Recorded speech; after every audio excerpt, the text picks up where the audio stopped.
Good morning, everybody. So nice to be together. We are talking about that we need to live our lives. But is the Lord Jesus included in our planning of our day? Is the Heavenly Father, He wants to be glorified, and that's what we want to do. We want to glorify our Heavenly Father through what we do and how we live and what we say. But have you taken out some time today and just relax and say, Lord, what is your plan today? Lead me by your Spirit so that I can glorify you through my day today. And I want to challenge you today that you will be ready to be used by God, because He wants to use us, and we are His hands to this world today. We are His voice. We are His compassion and love to the world today. But we don't always go and say, okay, but this is what the Lord want to do in my day and my planning today. And we don't always include the Lord in our planning. Go and include the Lord, and you will expect or see miracles, and there will be wonders following you because you are a child of God. And we see this example in Acts, where Peter was on the way to the temple to pray and to go and worship God.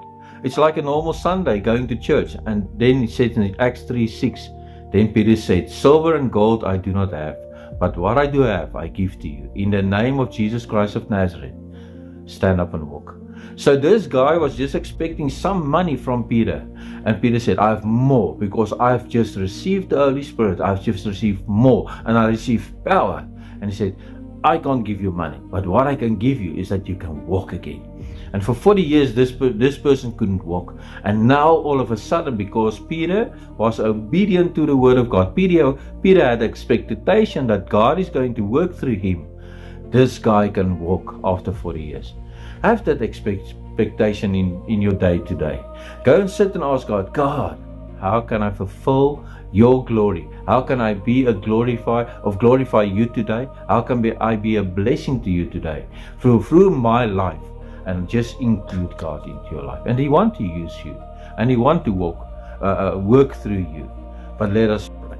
Heavenly Father, I pray for everyone that's listening today, that they will include you in your day, and the Holy Spirit, that you will lead them, and that the Father will be glorified through their obedience by preaching the gospel, bringing the good news, healing the sick, and laying the hands on the people, and let people experience God and the love and compassion of God through our lives. And I pray this for everybody, and let them be led by the Spirit of God, because we are children of God. And I pray that you will just go with them today, and we ask this in Jesus' name.